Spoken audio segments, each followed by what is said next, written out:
The current number is 83.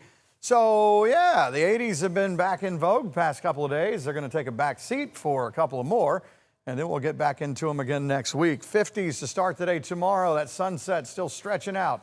7:51. And there is a look at the parts of the country untouched by the latest cold front. You can see it's been coming down. I mentioned earlier, 93 in St. Louis yesterday, Amarillo, Texas, 98 yesterday. So the difference a cold front can make. That's springtime for you. It just swings back and forth. Now, don't tell Laredo, Texas that. They're still sitting at 96. Here's a look at the numbers here statewide. You can start to see a little bit of where this front is coming in, extreme North Georgia, but it's got a long way to go, and it'll be later tonight before it comes in. 86, one of the top numbers on the board. There's an 87. So, yeah, warmer than this time yesterday in some places, especially in our eastern half, up by 3, 4, 5 degrees. Now, the radar is empty and probably will stay that way, but there is the potential, as I've been saying for the past couple of days, of a sprinkle or two along the front. And you can see the front is way back up here toward the north and west. But again, it'll be making progress as we go through tonight. Here's a look at future view right through here. Notice this is 10, 11 o'clock tonight.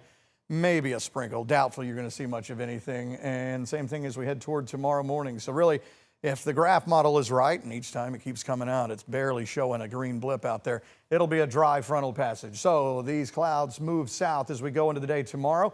Breezy starting tonight. You'll be able to tell getting into, later on 9, 10, 11 o'clock, the farther north you are, you start to feel the wind kind of coming in out of the north.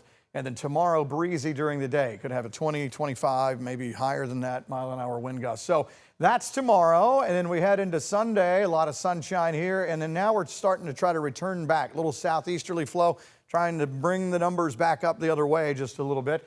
And then as we head into Monday, still quiet out there, but that's when we start to go warmer and warmer. So think about swinging down cooler a little bit for the weekend and warming back up next week. Here comes the front as we go through tonight. 50s in the morning. Tomorrow, going to say 70. I think we could have that in a couple of spots, but that might be the cap. Otherwise, there could be some mid to upper 60s as we go through the day. So the last hurrah for cherry blossom. Take you a little sweater or something like that, and maybe later in the day you can go without it. This shows mid-30s. That's the coolest of the models. I put us at 40, but I wouldn't be surprised to see maybe some upper 30s Sunday morning. Sunday afternoon, looking at low 70s. And again, you can see the wind coming in tonight. And as we go through the day tomorrow, a little bit on the breezy side. So here is the 7-day. Very nice weekend, just not as warm as what we're seeing right now. Breezy tomorrow, upper 70s by Monday, and then we're back to 80s again as we finish out March and go on into April, and hopefully some rain chances as we get into next week.